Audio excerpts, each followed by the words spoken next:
நேசிக்கிற அன்பின் தகப்பனே, எங்கள் மீது வைத்த அன்பினாலே எங்களை எல்லாம் மீட்பதற்காக இந்த உலகத்தில் பிறந்தவரை நாங்கள் உமக்கு நன்றி செலுத்துகிறோம்.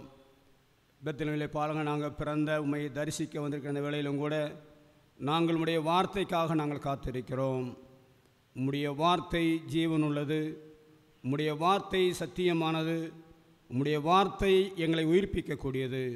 அப்படிப்பட்ட வேத வசனங்களை கொண்டு எங்களோடு கூட பேசும். உம்முடைய பிறப்பின் மேன்மையை அறிந்து கொள்ள கிருபை செய்யும். பேசுகிற அடியனை மறைத்து உம்முடைய சத்தியத்தை எமது பிள்ளைகளுக்கு வெளிப்படுத்தும். இயேசு கிறிஸ்துவின் நாமத்திலே ஜெபிக்கிறோம். ஜெபம் கேளும் பிதாவே, ஆமேன். உட்காருங்கள். அன்புக்குரியவர்களே, உங்கள் யாவரையும் நமது ஆண்டவரும் மீட்பருமாகிய இயேசு கிறிஸ்துவின் நாமத்தினை உங்கள் அன்போடு வாழ்த்துகிறேன். உங்கள் யாவருக்கும் அன்பான கிறிஸ்து பிறப்பின் நல்வாழ்த்துக்களை தெரிவித்துக் கொள்கிறேன். இதேபோல் ஒரு நாளிலே நம்மையெல்லாம் மீட்பதற்காக இந்த உலகத்திலே ஏழை மகனாக அவதரித்த இயேசு கிறிஸ்துவின் பிறப்பின் பண்டிகையை உலகம் முழுவதும் உற்சாகமாக கொண்டாடி கொண்டிருக்கிற வேளையில் நாமும் கூட அந்த பண்டிகையை கொண்டாடும்படியாக கர்த்தர் கொடுத்த கிருபைக்காக கர்த்தருக்கு நாம் நன்றி செலுத்துவோம். ஒருவேளை கடந்த வாரம் போல் இந்த வாரம் இருந்திருந்தால் இந்த பண்டிகையை நாம் ஆசரித்திருக்க முடியாது. ஆனாலும் கூட ஆண்டவர் எல்லாவற்றையும் நமக்கு சாதகமாக்கி கொடுத்தார். இயற்கை நமக்கு சாதகமாக்கி கொடுத்து இந்த ஆராதனைக்கு எந்த விதமான தடைகளும் வராமல் கிருபையாக பாதுகாத்து கொண்டார். அதற்காக நாம் ஆண்டவருக்கு நன்றி செலுத்துவோம். இந்த அருமையான நாளிலும் கூட நம்முடைய சிந்தனைக்காக நான் எடுத்துக்கொண்ட வேத வாக்கியம் யோவான் எழுதிய நற்செய்தி நூல் 1ஆம் அதிகாரம் 14ஆம் வசனம் இவ்வாறாக சொல்லுகிறது. யோவான் எழுதிய நற்செய்தி நூல் 1ஆம் அதிகாரம் 14ஆம் வசனம். அந்த வார்த்தை மாம்சமாகி கிருபையினாலும் சத்தியத்தினாலும் நிறைந்தவராய் நமக்குள்ளே வாசம் பண்ணினார். அவருடைய மகிமையை கண்டோம். அது பிதாவுக்கு ஒரே குமாரனுடைய மகிமைக்கு ஏற்ற மகிமையாகவே இருந்தது. அந்த வார்த்தை மாம்சமாகி, அன்பானவர்களே, பொதுவாக கிறிஸ்து பிறப்பின் பண்டிகை சொன்னவுடன் நமக்கு நினைவுக்கு வருவது எல்லா இடங்களிலும் கலை நிகழ்ச்சிகள் நடக்கும். அந்த கலை நிகழ்ச்சியின் கடைசியாக மேஞ்சர் சீன், அதாவது புல்லணை காட்சி, முன்னணை காட்சியை நடத்துவார்கள். அதே போல் ஒரு ஆலயத்தில் இந்த காட்சி சிறப்பாக நடைபெற்று கொண்டு வந்தது. எல்லாமே இயற்கையாக அமைக்கப்பட்டது, எல்லாமே நேச்சுரல். அங்கே மேய்ப்பர்கள் வருகிறார்கள், அங்கே சாஸ்திரிகள் இருக்கிறார்கள், மரியாதாக ஒரு அருமையான மகள் நடிக்கிறாள், ஒரு யோசிப்பாக ஒருத்தர் இருக்கிறார். எல்லாம் இயற்கையாகவே இருந்தது. ஆனால் அந்த புல்லணையிலே கிடக்கப்பட்ட அந்த குழந்தையாக இயேசு இருக்கிறார் அல்லவா, அதற்கு பதிலாக ஒரு பொம்மையை போட்டிருந்தாங்க. எல்லாமே உயிருள்ளவைகள், ஆனால் இயேசு கிறிஸ்து மட்டும் எப்படி உயிரில்லாத ஒரு பொம்மையாக இருந்தது. அந்த காட்சி சிறப்பாக முடிந்த உடனே எல்லாரும் வெளியே போயிட்டாங்க. அந்த பொம்மையை மட்டும் யாரும் எடுக்கலை. ஒருவேளை அதில் முக்கியமானது யார்? கிறிஸ்து பிறப்பில் அவர் தான் முக்கியமானவர். ஆனால் மக்கள் அவரை விட்டு எல்லாரும் போயிட்டாங்க. ஒரு சின்ன குழந்தை வந்து அந்த பொம்மையை பார்த்து ஒரு எத்தினது, அந்த பொம்மை தூரமாக போய் விழுந்தது. நான் இதை எதற்கு சொல்கிறேன் என்று சொன்னால், நம்முடைய வாழ்விலே கிறிஸ்து பிறப்பின் பண்டிகையை கொண்டாடுகிறோம். ஆனால் கிறிஸ்துவுக்கு எந்த அளவுக்கு முக்கியத்துவம் கொடுக்கிறோம்? ஒருவேளை இன்றைக்கி உலகம் முழுவதும் ஆசரிக்கிறார்கள். ஏனென்று சொன்னால், இந்த பண்டிகை நாளில் நாம் இயேசு கிறிஸ்துவுக்கு எந்த அளவுக்கு முக்கியத்துவம் கொடுக்கிறோம்? இல்லாவிட்டால் இயேசு கிறிஸ்துவுக்கு நம்முடைய பிறப்பிலே முதலிடம் உண்டா? என நம்முடைய வாழ்க்கையிலே அவருக்கு முதலிடம் கொடுக்கும்படியாக ஆண்டவர் நம்மை அழைத்திருக்கிறார். ஏன் முதலிடம் கொடுக்க வேண்டும்? இதுவரைக்கும் வார்த்தையாக இருந்தவர் இதேபோல் ஒரு நாளிலே மாம்ச ரீதியான ஒரு ஊனுடல் எடுத்து இந்த உலகத்தில் இருக்கிறார். அவர் அவதரிக்கிறார். அவர் வார்த்தையாக இருந்துவிட்டால் நம்மால் ஒன்றும் செய்ய முடியாது. ஆனால் அந்த வார்த்தை இந்த உலகத்திலே மாம்சமானதினாலே ஒரு பெரிய நிகழ்வு. எனவே இந்த அருமையான நாளிலும் கூட நாம் ஏன் இந்த வார்த்தை ஏன் மாம்சமானது என்பதை குறித்து உங்களோடு கூட நான் 3 காரியங்களை சொல்ல விரும்புகிறேன். முதலாவதாக, ஆண்டவர் இந்த உலகத்தில் வந்த முதல் நோக்கம் என்னவென்று சொன்னால், காண முடியாதவர் காணக்கூடியவராக வந்தார். இந்த இன்விசிபிள் பிகேம் விசிபிள். நம்முடைய வாழ்க்கையில் கடவுளை ஒருவனும் கண்டது கிடையாது. அவர் வார்த்தையாக இருந்திருந்தால் அவரை பார்த்திருக்க முடியாது. இந்து மார்க்கத்தில் சொல்வார்கள் ஓம் என்று சொல்வார்கள், அது வார்த்தை. ஆனால் அவைகளெல்லாம் தத்துவம், வார்த்தைகள் எல்லாம் தத்துவமாக இருக்கிறது. ஆனால் இதே போல் ஒரு நாளிலே இந்த வார்த்தை மாம்சமாகி கன்னி மரியாள் வயிற்றிலே ஒரு பாலகனாக பிறந்ததால் தான் அது தத்துவம் அல்ல, அது உண்மையான மார்க்கம் என்பதை கிறிஸ்துவம் அந்த உலகத்திற்கு வெளிப்படுத்தியது. எனவே இந்து மார்க்கத்திலே பல உருவங்கள் கொடுக்கிறார்கள். இஸ்லாமியர்கள் உருவமே இல்லை என்று சொல்கிற, கடவுளுக்கு உருவம் கிடையாது. ஆனால் கிறிஸ்துவர்களாகிய நாம் கடவுள் இயேசு கிறிஸ்துவை போல் இருப்பார் என்கிற அந்த நம்பி நமக்குள்ளாக உண்டு. ஒருவேளை வேதம் தெளிவாக சொல்கிறது, ஒருவனும் ஒரு நாளும் கடவுளை கண்டது கிடையாது. எந்த மார்க்கத்திலும் கடவுளை நேரடியாக பார்த்தவன் கிடையாது.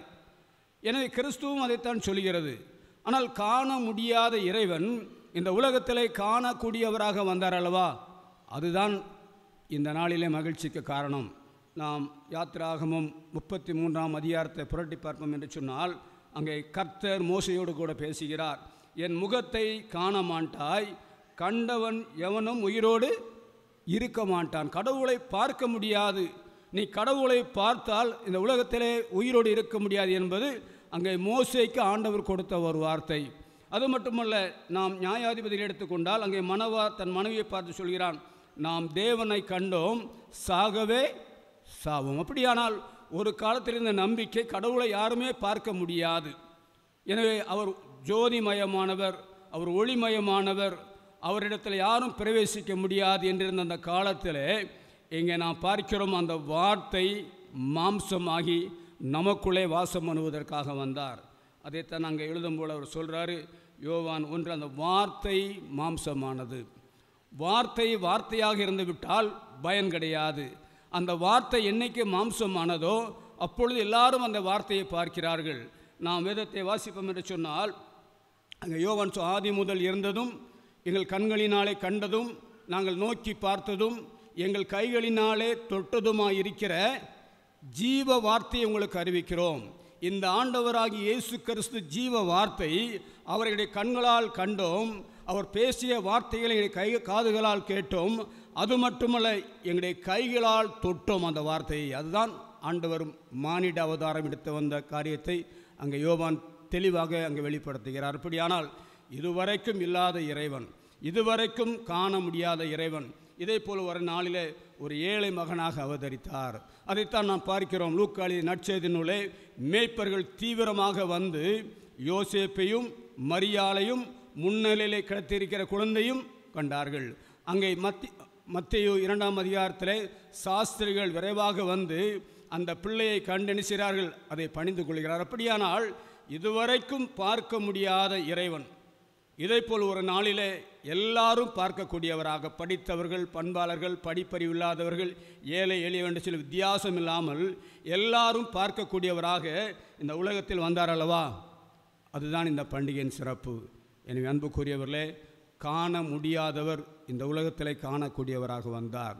எல்லாரும் ஆண்டவரை தரிசித்திருக்கிறோம், எல்லாரும் ஆண்டவரோடு கூட பேசுகிறோம், எல்லாரும் இயேசுவின் மூலமாக கடவுளை கண்டிருக்கிறோம். எனவேதான் இந்த அருமையான பண்டிகை நாள் உலகம் முழுவதும் மகிழ்ச்சியான நாள். ஒரு அழகான பாடல் உண்டு, கண்டேன் என் கண்குளிர கர்த்தன் இயேசுவை கண்டேன் என் கண்குளிர. அருமையான பக்தன், கண்டேன் என் கண்குளிர, என் ஆண்டவராகிய இயேசு கிறிஸ்துவை நான் கண்களால் பார்த்திருக்கிறேன்.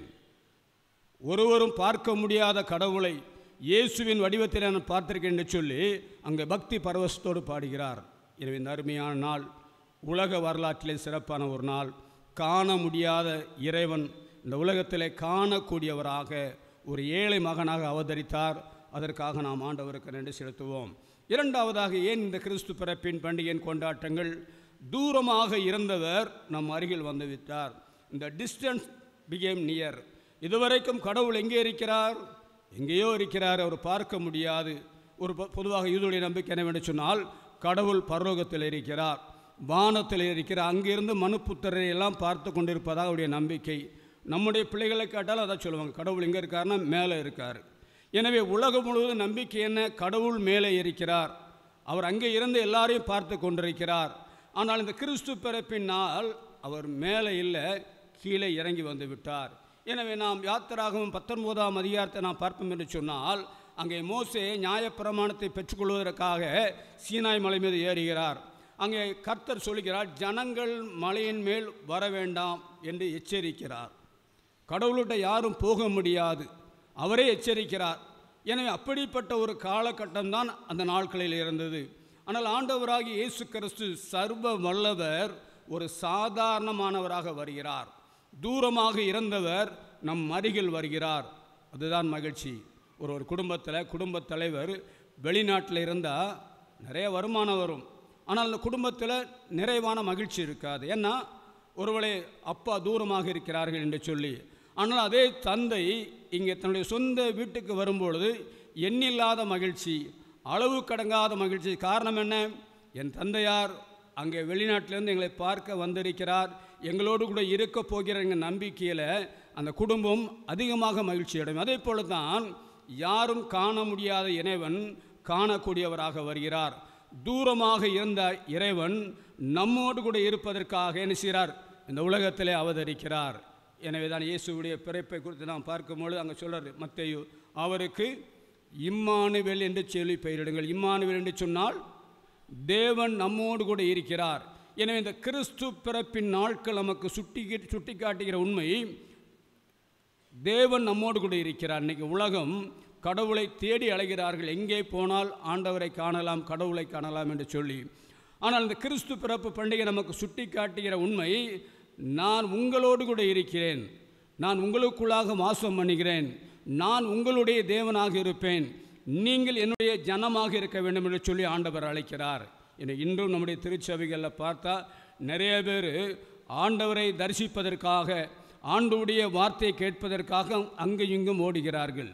ஆனால் ஆண்டவர் இங்கே இருக்கிறார், ஆண்டவர் இங்கே இருக்கிறார். அவர் நம்மோடு கூட இருப்பதற்காகத்தான் இந்த அருமையான உலகத்தில் பிறந்தார். அதைத்தான் இயேசு கிறிஸ்து மத்தேயு 28 சொல்லும் பொழுது, இதை உலகத்தின் முடிவு பரியந்தமும் சகல நாட்களிலும் நான் உங்களுடைய நம்ம கூட இருக்க பிறந்தவர். அப்படி போகலை, நீ இந்த உலகத்தில் எவ்வளவு காலம் வாழ்கிறாயோ அவ்வளவு காலமும் நான் உன்னோடு கூட இருப்பேன். எவ்வளோ பெரிய ஒரு நம்பிக்கை! அதற்காகத்தான் ஆண்டவராக இயேசு கிறிஸ்து அந்த பரலோக மேன்மைகளை எல்லாம் தொடர்ந்து, ஒருவேளை பரலோக மகிமையான இடம், எல்லாருடைய விருப்பமும் பரலோகத்துக்கு போகணும்னு சொல்லி. ஆனால் அது ஒரு மேன்மையான இடம், அது ஒரு அழகான இடம், அங்கு தான் ஆண்டவர் இருந்தார். ஆனாலும் கூட நம்மையெல்லாம் பார்ப்பதற்காக, பாவ மனு குலத்தை மீட்பதற்காக இந்த உலகத்தை செய்கிறார். அவர் அவதரித்து ஒரு ஏழை மகனாக வருகிறார். எனவே அவர் தூரமாக இருந்தவர் தான், உண்மைதான். ஆனால் தூரமாக இருந்தவர் இயேசு கிறிஸ்து மூலமாக இந்த உலகத்திலே நம்மோடு கூட இருப்பதற்காக இறங்கி வந்த நாள் தான் இந்த கிறிஸ்து பிறப்பின் நாள். எனவே கிறிஸ்துவுக்குள் பிரியமானவர்களே, நம்முடைய ஆண்டவர் நம்மோடு கூட இருக்கிறார். ஒரு அழகான பாடல் உண்டு, இதோ மனுஷரின் மத்தியில் தேவாதி தேவன் வாசம் ஆண்டவர் எங்கே வாசம் செய்கிறார்? மனுஷர்களாகிய நம்முடைய மத்தியிலே வாசம் பண்ணுகிறார். நம் மத்தியிலே வாசம் பண்ணுவதற்காகத்தான் அந்த உலகத்திலே வந்தார். எனவே இந்த அருமையான கிறிஸ்து பிறப்பின் கொண்டாட்டம் ஏன்? தூரமாக இருந்தவர் நமக்கு அருகிலே வந்து விட்டார், நம்மோடு கூட இருப்பதற்காக வந்து விட்டார். எனவே இந்த பண்டிகை நாம் மகிழ்ச்சியோடு கொண்டாடுவோம். மூன்றாவதாக நாம் பார்ப்போம் என்று சொன்னால், ஒருவேளை குறைவாக தன்னை வெளிப்படுத்திய இறைவன் தன்னை முழுவதுமாக வெளிப்படுத்தினால், இந்த பார்ஷியல் பிகேம் ஃபுல்னஸ். ஒருவேளை வேதத்தை நாம் வாசிப்போம் என்று சொன்னால், பொதுவாக ஆண்டவர் தன்னை முழுவதுமாக யாருக்குமே வெளிப்படுத்தவில்லை. நாம் மோசையோடு கூட பேசும்பொழுது இடி முழக்கத்தின் மூலமாக பேசுகிறார். எலியா தீர்க்கதரிசியோடு பேசும்போது மெல்லிய அமர்ந்த சத்தத்தின் மூலமாக பேசுகிறார். நிறைய தீர்க்கதரிசிகளை கொண்டு பேசுகிறார், நியாயாதிபதிகளை கொண்டு பேசி, இப்படி ஆண்டவர் தன்னை முழுவதுமாக வெளிப்படுத்தவில்லை, பகுதி பகுதியாக வெளிப்படுத்தினார். அதைத்தான் எபிரேயருக்கு நிருபம் 1 அதிகாரத்தை நாம் பார்ப்போம் என்று சொன்னால், அங்கே அழகாக எழுதுகிறார், பூர்வ காலங்களிலே பங்கு பங்காகவும் வகை வகையாகவும் தீர்க்கதரிசிகள் மூலமாய் பிதாக்களுக்கு திருவுள்ளம் பற்றிய தேவன். ஒரு காலத்தில் அங்கே ஆண்டவர் பங்கு பங்காக வகை வகையாக தீர்க்கதரிசிகள் மூலமாக நம்முடைய பிதாக்களுக்கு திருவுள்ளம் பற்றினார். ஆனால் இந்த கடைசி நாளிலே தம்முடைய குமாரன் மூலமாக நமக்கு திருவுள்ளம் பற்றினார். கடைசி நாட்களிலே ஒருவேளை ஆண்டவராகி இயேசு கிறிஸ்துவை அனுப்பியதனாலே ஆண்டவருடைய வெளிப்பாட்டை நாம் முழுமையாக கண்டு கொண்டிருக்கிறோம். எனவே அன்பானவர்களே, இந்த ஆண்டவராகி இயேசு கிறிஸ்து முழுவதுமாக தன்னை வெளிப்படுத்திய நாள். கடவுள் தன்னை முழுவதுமாக வெளிப்படுத்தி இந்த மனுக்குலத்தை, இந்த மானிடரை மீட்க வந்த நாள் தான் இந்த நாள். அதைத்தான் நாம் வேதத்தை வாசிக்கிற பொழுது வார்த்தையிலால் இல்லை, அவர் வார்த்தையாக இருந்து விட்டால் என்னது, நம்முடைய வாழ்க்கை அவரை காண முடியாது. வார்த்தை என்பது பகுதியான வெளிப்பாடு. ஆனால் அந்த வார்த்தை மாம்சமானதினாலே தன்னை முழுவதுமாக வெளிப்படுத்தி கொண்டார். பார்க்க முடியாதவர், தூரமாக இருந்தவர், யாரும் நெருங்க முடியாதவர் இந்த உலகத்தில் என்ன செய்கிறார்? ஒரு ஏழை மகனாக அவதரிக்கிறார். எனவே இந்த நாள் இறைவன் தன்னை முழுவதுமாக மனு குலத்திற்கு வெளிப்படுத்திய நாள். எனவே தான் இந்த மகிழ்ச்சி என்ன செய்கிறோம், நாம் கொண்டாட அழைக்கப்பட்டிருக்கிறோம். எனவே தான் அந்த குழந்தையை பார்க்கிறீர்கள், சாஸ்திரிகள் வருகிறார்கள், மேய்ப்பர்கள் வருகிறார்கள், எல்லாரும் வந்து அந்த பாலகனை பணிந்து கொள்ள, எல்லாரும் அந்த பாலகனை கண்ணால் காண்கிறார்கள், தேவகுமாரனை கண்ணால் காண்கிறார். இதுவரைக்கும் கண்ணால் காணாதவரை இங்கே வந்து நாம் பார்க்கிறோம். முழுமையாக இறைவனை கண்டு அவரை தரிசித்துக் கொள்வதை நாம் பார்க்கிறோம். நாமும் கூட இந்த அருமையான நாளிலும் ஆண்டவருடைய சமூகத்தில் வந்து அவரை முழுவதுமாக தரிசிக்க நாம் அழைக்கப்பட்டிருக்கிறோம். எனவே கிறிஸ்துவுக்குள் பிரியமானவர்களே, இந்த நாள் உலக வரலாற்றிலே பொன்னான நாள். உலக வரலாற்றையே இரண்டாக பிரித்த நாள். இயேசு கிறிஸ்து பிறக்காவிட்டால் வரலாறு இருக்காது. ஆனால் ஆண்டவர் பிறந்ததினாலே உலக வரலாறு உண்டாக்கப்பட்டது. வரலாற்றிலே வந்தவர் உலகத்தை நிகழ்ச்சிறார், தன்னுடைய ஆளுகைக்குள்ளாக நடத்தி கொண்டிருக்கிறார். எனவே அன்பானவர்களே, நான் 3 காரியங்களை சொன்னேன். ஏன் இந்த கொண்டாட்டம் என்று சொல்லி, ஒன்று, காண முடியாதவர் காணக்கூடியவராக வந்தார். இந்த இன்விசிபிள் பிகேம் விசிபிள். இரண்டாவதாக, தூரமாக இருந்தவர் நமக்கு அருகில் வந்து விட்டார். இந்த டிஸ்டன்ஸ் பிகேம் நியர். மூன்றாவதாக, ஒருவேளை குறையாக வெளிப்படுத்திய ஆண்டவர் இந்த நாளிலே தன்னை முழுவதுமாக வெளிப்படுத்திய இந்த பார்ஷியல் பிகேம் ஃபுல்னஸ். எனவே தான் இப்படிப்பட்ட மகிழ்ச்சியான கொண்டாட்டம். இந்த பண்டிகை நாட்களிலே நாமும் ஆண்டவருடைய மகிழ்ச்சியை பெற்றுக்கொண்டு ஆண்டவருக்குள்ளாக வாழ நாம் அழைக்கப்பட்டிருக்கிறோம். கவியரசு கண்ணதாசன் சொல்லும் பொழுது இவ்வாறாக இயேசுவின் காவியத்திலே இயேசுவை குறித்து 4 வரிகளை சொல்லுகிறார். தத்துவ ஞானம் புத்துயிர் பெற்றது யூதனினத்திலே, சத்திய வேதம் நின்று நிலைத்தது தரணியின் மீதியினிலே, எத்தனை உண்மை வந்து பிறந்தது இயேசு பிறந்ததிலே, இத்தனை நாளும் மானிடன் வாழ்வது இயேசுவின் வார்த்தையிலே. இது கண்ணதாசனுடைய அழகான வரிகள். இந்த வரியிலே முழு வேதாகமும் அடங்கியிருக்கிறது. எனவே அன்பானவர்கள், அப்படிப்பட்ட ஆண்டவரை நாம் தரிசிக்க வந்திருக்கிறோம். இந்த பண்டிகை நாட்கள் நமக்கு ஆசீர்வாதமாக அமைய கர்த்தர் கிருபை செய்வாராக. ஆமேன். திரியேக துதிக்க